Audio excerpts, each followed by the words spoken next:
আসসালামু আলাইকুম সুপ্রিয় 18তম নিবন্ধন পরীক্ষার্থীবৃন্দু।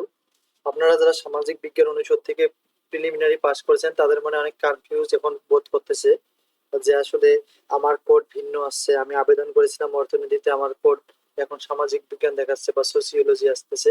এই রিলেটেড সমস্যার সমাধান নিয়ে আজ আমরা আপনাদের সামনে আলোচনা করব, যা দেখলে আপনাদের এই কনফিউজ দূর হবে এবং আপনারা নিশ্চিন্তে আপনাদের রিটেনের প্রিপারেশন নিতে পারবেন। সো কথা না বাড়িয়ে চলুন আমরা শুরু করি। Let's get started. আরো আমরা শিক্ষক নিবন্ধন পরীক্ষা যখন সার্কুলার হয় তখন একটু সমস্যার কারণে অনেক প্রার্থী ভুল পদে আবেদন করেন। সমাজবিজ্ঞান সাবজেক্টের দুটি পদ লক্ষ্য করা যেত। এর মধ্যে প্রথমটিতে ছিল 7 সাবজেক্ট মিলে একটি পদ, যার নাম ছিল সামাজিক বিজ্ঞান, যেটা আমরা 7 সাবজেক্ট 10 ইউনিট বলতে আলোচনা করতেছি। অন্য একটি পদ ছিল যেখানে ছিল শুধুমাত্র সমাজ বিজ্ঞান সাবজেক্ট থেকে যারা অনার্স ও মাস্টার্স করেছিল তাদের জন্য। ওইটি ছিল শুধুমাত্র ভোকেশনাল ও মাদ্রাসার জন্য, অর্থাৎ যারা ভোকেশনাল ও মাদ্রাসা সহকারী শিক্ষক পদে জব করবেন তাদের জন্য। এখানে কিন্তু সমাজ বিজ্ঞান ছাড়া অন্য কোনো সাবজেক্টে পাশ করা ছাত্র আবেদন করতে পারবে না। তার মানে এই ভোকেশনাল পর্যায়ে যে সামাজিক বিজ্ঞান অর্থাৎ যে সমাজ বিজ্ঞান সহকারী শিক্ষকটা ছিল, সেটা শুধুমাত্র যাদের সাবজেক্ট সমাজ বিজ্ঞান তারাই অ্যাপ্লাই করতে পারতো, আর সেটা শুধুমাত্র ভোকেশনাল আর মাদ্রাসার জন্য। আর 7 সাবজেক্টে যারা আবেদন করতে পারতো সেটার নাম হচ্ছে সামাজিক বিজ্ঞান। যারা ভুল করে এই পদে আবেদন করেছেন তাদের রিটেন দিয়ে পাস করা লাভ হবে না। অর্থাৎ যারা অর্থনীতির স্টুডেন্ট আছেন অথবা অর্থনীতি অথবা ইতিহাস, ইসলামের ইতিহাস এই রিলেটেড যারা যারা সাবজেক্ট, তারা যদি এই ভোকেশনালের পোস্টে আবেদন করে থাকেন তাহলে তারা কিন্তু আর পরীক্ষায় পাস করেও লাভ হবে না তাদের। আপনারা জানেন যে আমরা 7 সাবজেক্টের 10 ইউনিট থেকে সিলেবাস ভিত্তিক 60+ সৃজনশীল প্রশ্ন ও উত্তর তৈরি করেছি, যা থেকে আপনারা কমন পয়েন্ট নিশ্চয় রয়েছে এবং এই অল্প কয়েকদিনের মধ্যে এই সাজেশনটি আপনারা কমপ্লিট করতে পারবেন। সাজেশনটি সুলভ মূল্যে পেতে অবশ্যই এই নাম্বারে যোগাযোগ করবেন, হোয়াটসঅ্যাপ নাম্বারে। যারা সাজেশনটি নিয়েছেন তাদেরকে অসংখ্য ধন্যবাদ। দুটি পিডিএফ কমপ্লিট করেন। আমরা আশা রাখি এখান থেকে আপনারা 90+ মার্কস কমন পাবেন, যেহেতু এটি সম্পূর্ণ সিলেবাস ভিত্তিক। এটি আমাদের সাজেশন তৈরি করা আছে, যেহেতু 7 সাবজেক্ট ভিত্তিক সিলেবাস ভিত্তিক কোনো আমরা বই এখনো পাইনি, তাই আমরা কয়েকজন টিচার মিলে আসলে এটি তৈরি করেছি। তো চলুন আমরা পরবর্তী বিষয়ে যাই।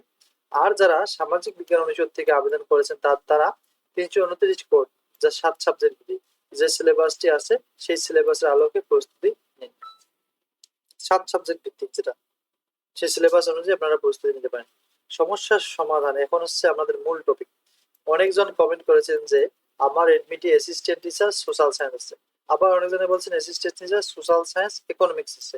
এখন এখানকার মধ্যে মূল কোনো সমস্যা আছে কিনা এখানকার মধ্যে এনারা জানতে চাচ্ছে।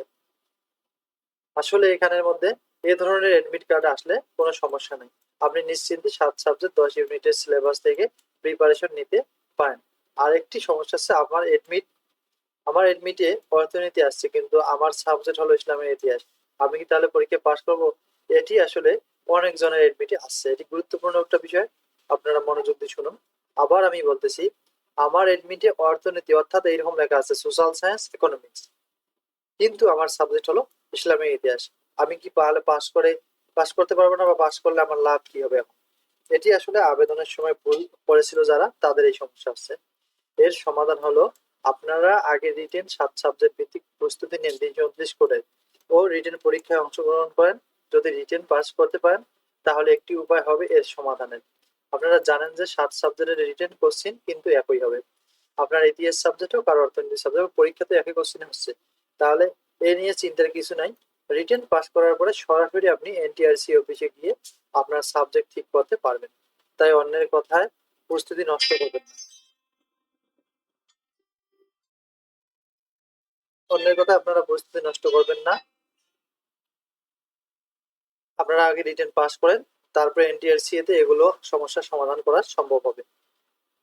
প্রস্তুতি না নিয়ে পরীক্ষা না দেওয়া মারাত্মক ভুল হবে। তাই এখন থেকে কনফিউজ না হয়ে প্রস্তুতি নিন এবং পরীক্ষা দিন। আপনাদের সাবজেক্ট যদি ভুল আসে আসবে, কোনো সমস্যা নেই, কারণ আপনারা তো আর অন্য সাবজেক্টে পরীক্ষা দিচ্ছেন না। কোশ্চিন তো আপনারা জানেন সব সাবজেক্ট মিলে একটা কোশ্চিন হবে, তাহলে নো প্রবলেম, আপনারা পাস করেন, তারপরে গিয়ে ওখানে আপনার এডমিট কার্ডটা ঠিক করলে হয়ে যাবে। So thank you for watching this video. আশা করি কনফিউজ দূর হয়েছে। এরপরেও কারো কোনো কনফিউজ থাকলে আপনারা আমাদের কমেন্ট করতে পারেন, আমরা ইনশাল্লাহ কমেন্টে অ্যান্সার দেওয়ার চেষ্টা করবো। Thank you for watching. See you another video. আসসালামু আলাইকুম।